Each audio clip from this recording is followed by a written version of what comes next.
Solo uno de los grandes capos en la historia contemporánea del crimen en México ha logrado eludir con éxito a la justicia. ¿Quién es este hombre que en 5 décadas de trayectoria criminal no ha visto ni un solo día de cárcel? La prensa internacional lo conoce como El Mayo, pero sus incontables subordinados simplemente se refieren a él como El Señor. Esta es la historia, o al menos lo que se sabe de Ismael Zambada García, líder histórico del Cártel de Sinaloa. La vida del Mayo Zambada es un misterio y su juventud un terreno fértil de rumores y leyendas. No hay fotos de su infancia ni registros públicos de su voz. Se presume que nació en alguna fecha de 1948 en algún rancho conocido como El Álamo, al sur del municipio de Culiacán.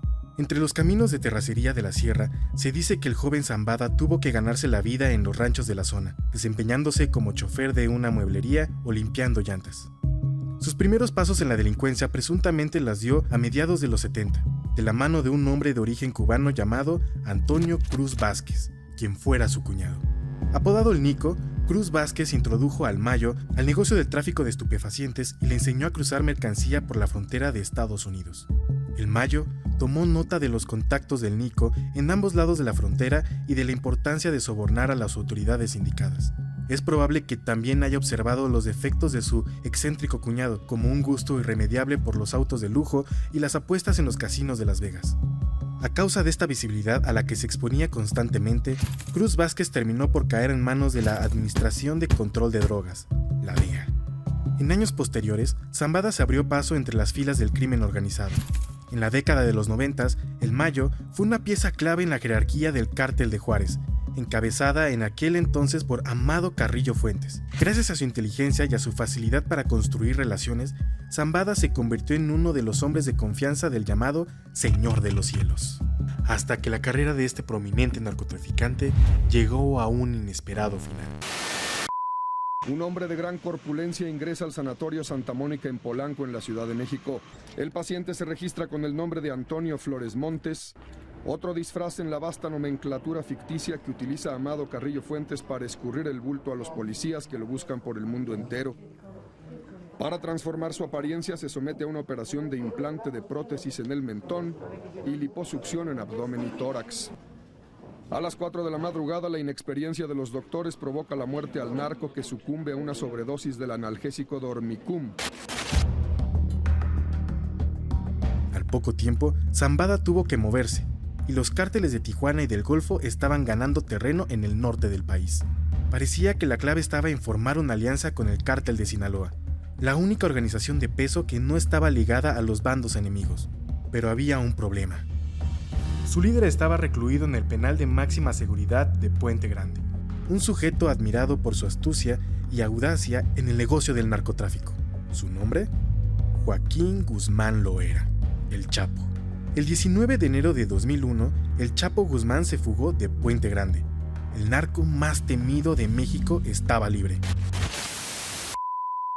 El 19 de enero del 2001, después de muchas largas y confusión, el subsecretario de Seguridad Pública, Jorge Tello Peón, hizo oficial la fuga del Chapo Guzmán del penal de Puente Grande. A casi los 14 meses de su fuga, sigue la búsqueda del Chapo. Hasta el momento solo se ha logrado la captura de su hermano Arturo Guzmán Loera, alias El Pollo, y algunos otros integrantes del cártel. Ya en las calles, Guzmán Loera recibió el respaldo de sus nuevos aliados, Ismael El Mayo Zambada y Juan José Esparragosa Moreno, alias El Azul, otro allegado de la familia Carrillo Fuentes. Durante el sexenio de Vicente Fox, el Cártel de Sinaloa, también conocido como el Cártel del Pacífico, concentró sus esfuerzos en tejer alianzas, fortalecer sus estructuras, corromper autoridades y consolidar sus plazas en Sonora, Tamaulipas, Nuevo León, Michoacán, Guerrero, Estado de México, Jalisco y, por supuesto, Sinaloa. Pero el Mayo y el Chapo no eran los únicos que buscaban satisfacer la creciente demanda de drogas en Estados Unidos. Además de sus rivales históricos, como los hermanos Arellano Félix en Tijuana, también surgieron nuevos actores, cada vez más violentos y ambiciosos, como fue el caso de los Zetas, la familia michoacana o los Beltrán Leiva, quienes comenzaron una guerra sin tregua contra Sinaloa. Todo, en medio del momento más cruento de la llamada guerra contra el narco.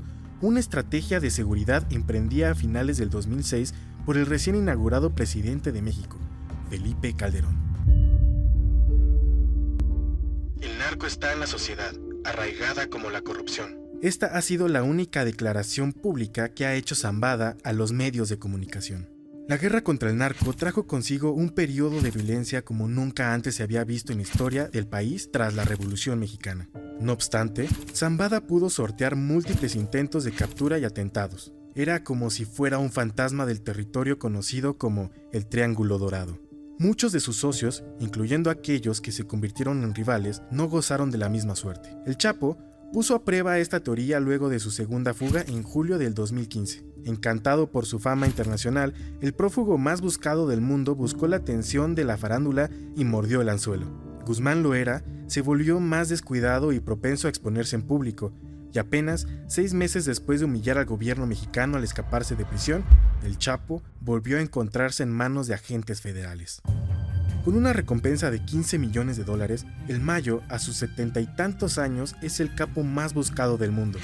Y bueno, si llega a caer o morir, corremos el riesgo de ver una de las guerras internas más violentas de la historia de México.